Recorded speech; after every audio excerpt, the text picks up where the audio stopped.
Continuando, gente. Então, antes da gente entrar propriamente lá nas normas fontes de direito internacional público, a gente vai primeiramente entender aqui a racionalidade dos direitos humanos, tá?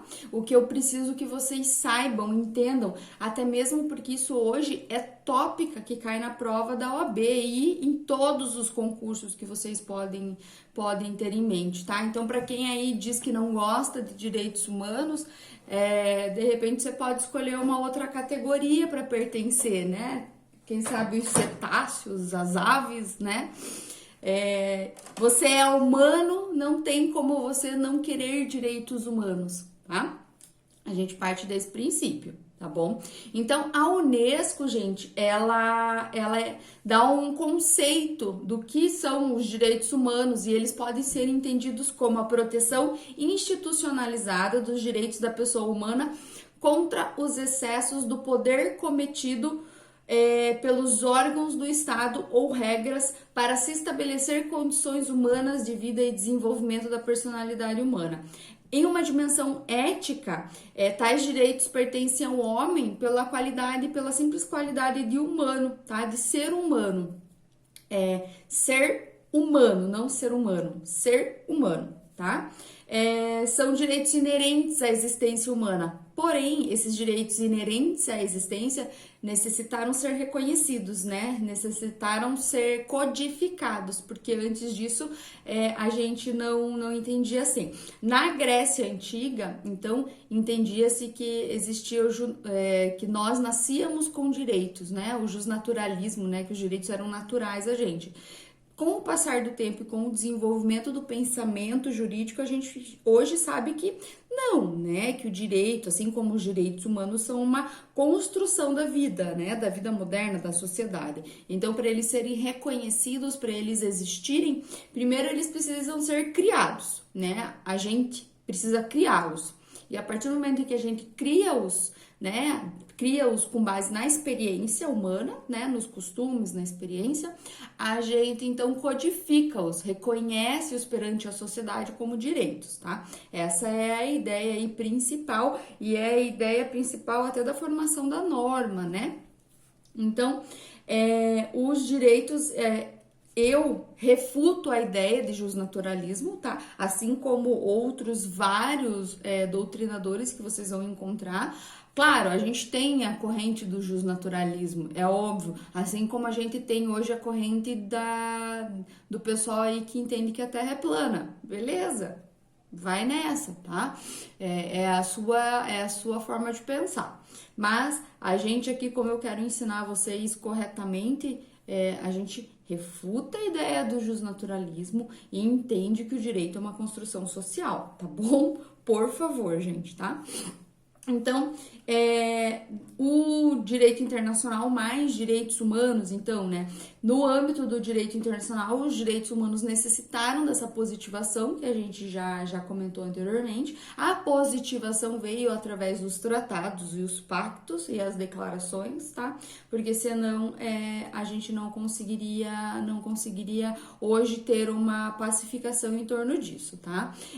Os princípios basilares aí dos direitos humanos, então, vão ser a inviolabilidade da pessoa, a autonomia da pessoa e a dignidade da pessoa. Eu vou deixar isso daqui para vocês na apostila em verdinho, tá? Um verdinho água aí como importante, tá? Vou pôr um asterisco aqui.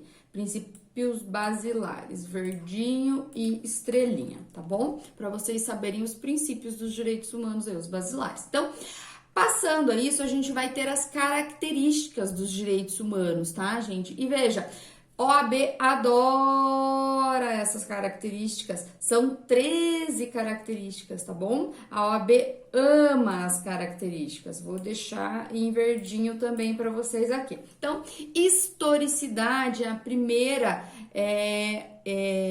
característica dos direitos humanos e sim, né, os direitos humanos são provenientes da nossa história moderna, tá? História aí da humanidade, é daí que eles surgem, tá? É a nossa cultura não, mas é a nossa história, né? Os acontecimentos, tá? Então, eles surgiram no pós Segunda Guerra Mundial, exatamente. Até há males que vêm para bem, mas hoje a gente pode, de certa forma, aí, conseguimos enxergar o benefício da Segunda Guerra Mundial, né? Não deveria ter acontecido, claro. Até eu hoje falo assim que a gente não precisaria estar falando em direitos humanos se a sociedade tivesse consciência, os povos tivessem consciência, né? Uma consciência fraterna, uma consciência de preservação. Mas não, né? O ser humano ele é autodestrutivo e isso a gente sabe aí pelas teorias psicanalíticas, né? Então, infelizmente, a gente precisa hoje sim falar de direitos humanos, tá? Universalidade, gente. Então, direitos humanos são universais. Não importa se eu tô falando aqui do Brasil, de Colombo, ou se eu vou estar falando de uma pessoa lá no Congo, tá? Direitos humanos são, sim, universais, são iguais para todos, tá? Não é porque um é pobre, não é porque um é rico, não é porque é negro, não é porque é branco ou preto, né? Hoje em dia o correto é falar preto. Não é porque eu sou indiano, hindu, japonês, chinês que vai ser diferente, não, tá? Calma. Eu sei que vocês estão se perguntando aí, então por que acontecem tais coisas em outros países? Veja, direitos humanos é órbita internacional. Direitos fundamentais e garantias fundamentais é interno, dentro do Estado, dentro da legislação do Estado soberano. É diferente? Sim, é diferente, tá? Tem gente que diz que é igual. Não, direitos humanos e direitos fundamentais são iguais. Isso, inclusive, foi uma guerra que eu travei com o meu orientador do mestrado. Ele é pós-doutor pela Sorbonne, na França. E eu dizia pra ele, não é igual. Não tem como ser igual. São coisas diferentes. Até de tanto eu martelar na cabeça dele que ele conseguiu compreender. Claro, esse martelar sempre no processo científico de comprovação, né? Então aí eu tive que ir atrás de livros de doutrinadores que diziam que são coisas diferentes, sim, tá? Então até a especificação de cada um são coisas diferentes, tá? Então direitos humanos a gente tá falando de uma coisa, direitos e garantias fundamentais são outras coisas, derivadas sim dos direitos humanos, mas é uma subespécie, tá bom? Então o gênero é direitos humanos e a espécie aí é que a gente vai tratar, né? E vai tratar diferentemente. Então, a universalidade, sim, é igual para todo mundo, tá? A universalidade dos direitos humanos, lembrando dos princípios ali, inviolabilidade, autonomia e dignidade, tá? A gente tem que basilar isso daqui, inviolabilidade, autonomia e dignidade. Isso é universal, tá? A essencialidade. Então, a essencialidade quer dizer que os direitos humanos são essenciais para todos os ordenamentos jurídicos de todos os países, tá? Não pode haver um ordenamento jurídico que deixe de lado os direitos humanos, porque senão ele vai estar fadado à violação, a um estado violador, tá? Um estado violador do seu próprio cidadão, tá bom? Irrenunciabilidade. Eu não posso dizer assim que eu não tenho direitos humanos. Tá? Eu não posso dizer assim, não quero mais aplicar essa lei para mim. Não quero. A partir de agora, eu não sou mais regida pelos direitos humanos. E isso daqui, gente, teve um caso, o caso do anão de circo da França, tá? Que rendeu aí pano pra manga, extremamente. Naquela situação foi reconhecida como violação, sim, de direitos humanos, tá? E ainda que ele dissesse, justificasse, já vou explicar o porquê, já vou explicar a história, né? Dissesse, justificasse que, então, os direitos humanos, então, dele estavam violando o seu direito à subsistência, a trabalho, a gente não pode, não deve, então, aceitar a forma com que um trabalho é imposto, tá? A forma com que um trabalho tem que se achar outra alternativa, tá? A história é a seguinte, era um anão de circo em Paris e ele trabalhava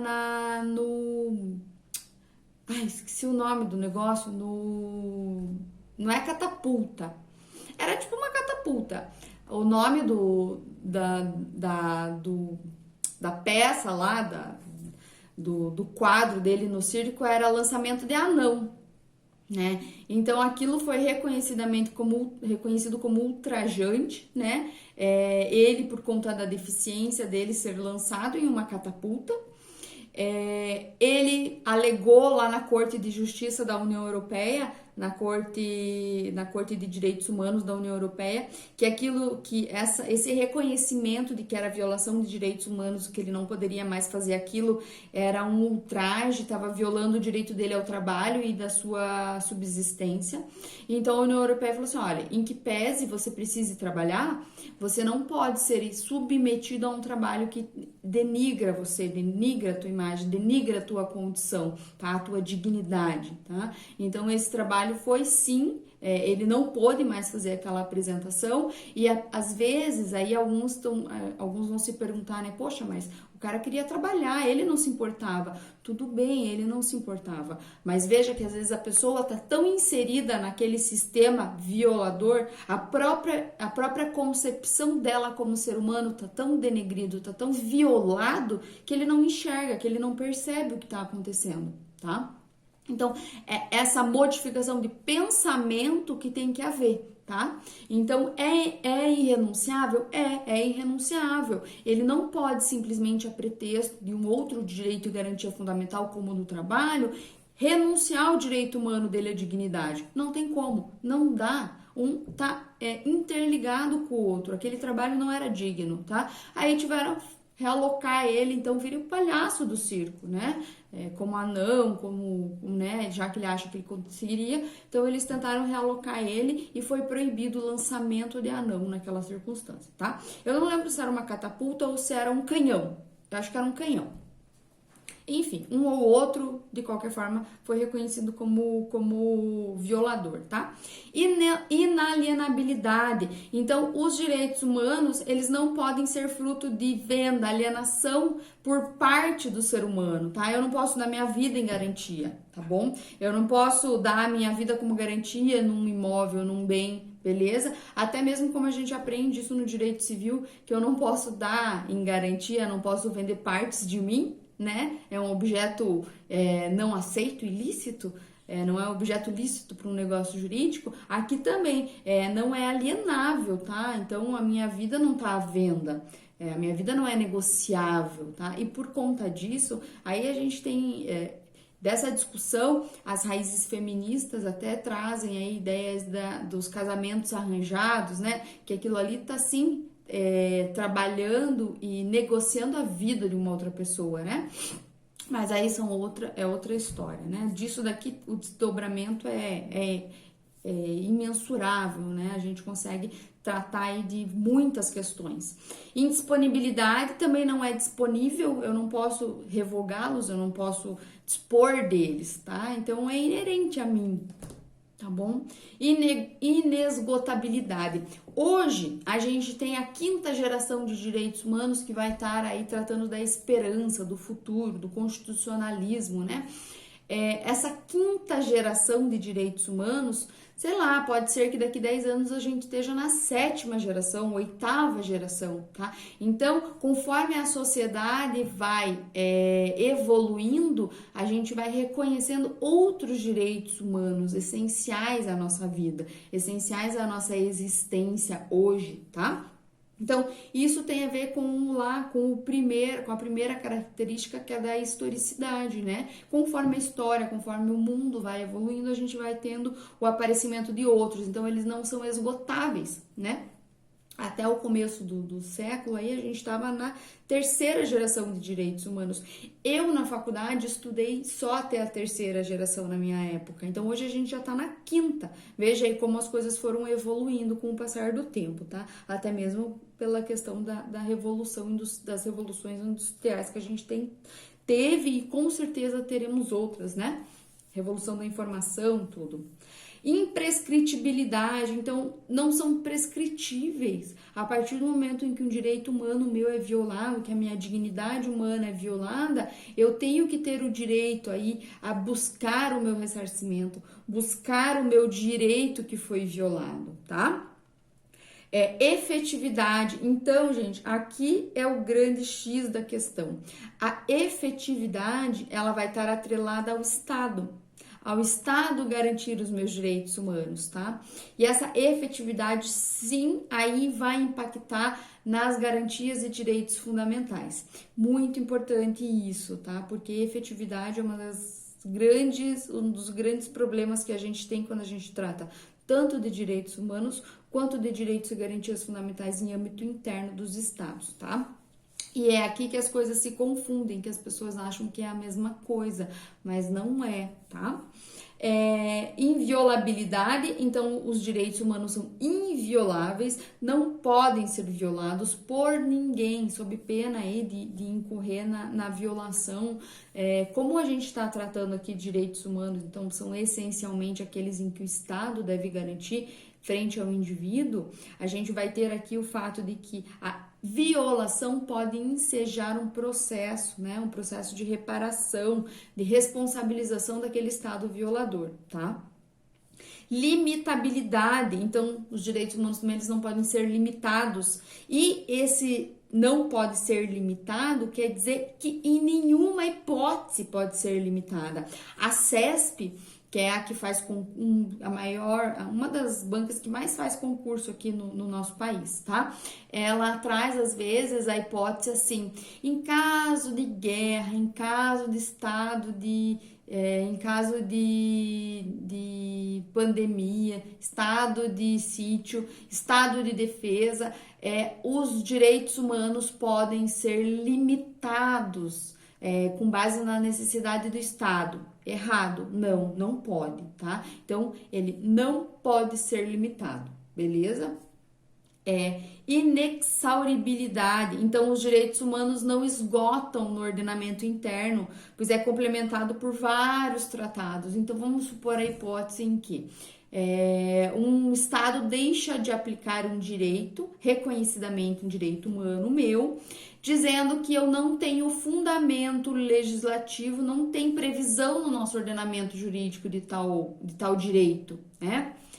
Esse argumento utilizado por esse Estado é absolutamente indevido, tá? Porque os tratados internacionais de direitos humanos devem complementar o ordenamento jurídico interno, tá? Então, eu não tenho a previsão no direito interno, mas eu tenho previsão em um tratado, em um pacto, tá? Lembrando que a gente tem vários pactos que o Brasil faz parte. Exemplo interno nosso brasileiro.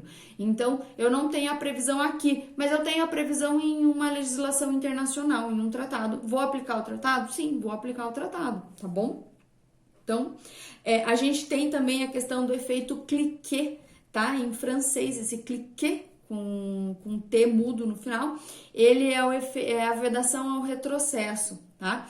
Então, eu não posso voltar, eu não posso ter um retrocesso de reconhecimento de direitos humanos. A partir do momento em que é reconhecida, então, uma quinta geração de direitos humanos, eu não posso ter um retrocesso do ordenamento. Inclusive, eu não posso ter um retrocesso da norma, tá? Hoje, gente, a gente tem em matéria de direitos humanos a questão de que se a gente tiver um golpe no Brasil, um golpe militar, que revogue a nossa Constituição de 88, que é uma Constituição chamada cidadã, revogue ela integralmente e implemente-se uma Constituição militar aí, no nosso estado. Eu não posso ter um retrocesso, tá? Eu não posso ter um retrocesso de direitos e garantias fundamentais, direitos humanos reconhecidos na Constituição de 88, ainda que ela tenha sido revogada. Olha que coisa interessante. E tá, beleza. Tipo, a ordem constituinte nova pode fazer o que ela quiser, porém ela não pode retroceder nos direitos já reconhecidos, tá? Isso é uma questão, assim, muito maior, até mesmo que o poder constituinte originário, que é aquela pulsão social que vem da revolução mesmo, vem do quebra-quebra, vem do povo na rua, né? A revolução, o poder constituinte originário. Mas isso, ele tem essa limitação, histórica, tá? E o que isso pode acontecer se de repente violar essa limitação aí histórica da nossa história humana? Eu posso ter uma intervenção, eu posso ter uma intervenção de um outro estado que faça parte aí da ONU, que faça parte desse tratado, né, dessa declaração de direitos humanos aí, até uma intervenção dos Estados Unidos, uma intervenção, sei lá, de um outro país. Isso aconteceu muito na Suíça. A Suíça, a gente sabe, né, reconhecidamente, que é um país aí modelo, né, de referência em direitos humanos. E teve um momento da história em que a Suíça passou a fiscalizar todos os outros países. Não, então beleza, eu vou te processar perante a corte porque você está violando direitos humanos. Aí isso começou a ficar muito custoso para ela, né? Essa fiscalização. Aí a Suíça parou com isso. Não, chega, não vai dar mais para mim, eu não tenho mais capacidade econômica e de como manter esses processos, porque tudo custa, né? Custa pessoal, custa tudo. Então foi muito engraçado esse momento da história aí, em que todos os outros países podiam fiscalizar um ao outro. Ainda pode? Sim, ainda pode, claro, né? Um dos exemplos que a gente tem aí é um dos tratados que fala sobre terrorismo, né? Em que o Brasil faz parte e que os Estados Unidos também faz parte, e o Tratado de Palermo, e que os Estados Unidos, se tiver um foco terrorista no Brasil, os Estados Unidos podem invadir a gente a qualquer momento, tá? Então, é uma gravidade muito grande, né? Uma violação extrema da soberania. Mas é muito interessante isso, tá? Então, o princípio de vedação ao retrocesso é o chamado efeito cliquet, tá? Que a gente não pode ter uma retroação aí em direitos e reconhecimentos de direitos humanos, ainda que venha uma nova ordem constitucional, tá? Quebramos tudo, fechamos o parlamento, forca em todos os políticos ladrão, vamos baixar uma nova Constituição Federal. Essa Constituição Federal não pode retroceder em matéria de direitos humanos, beleza?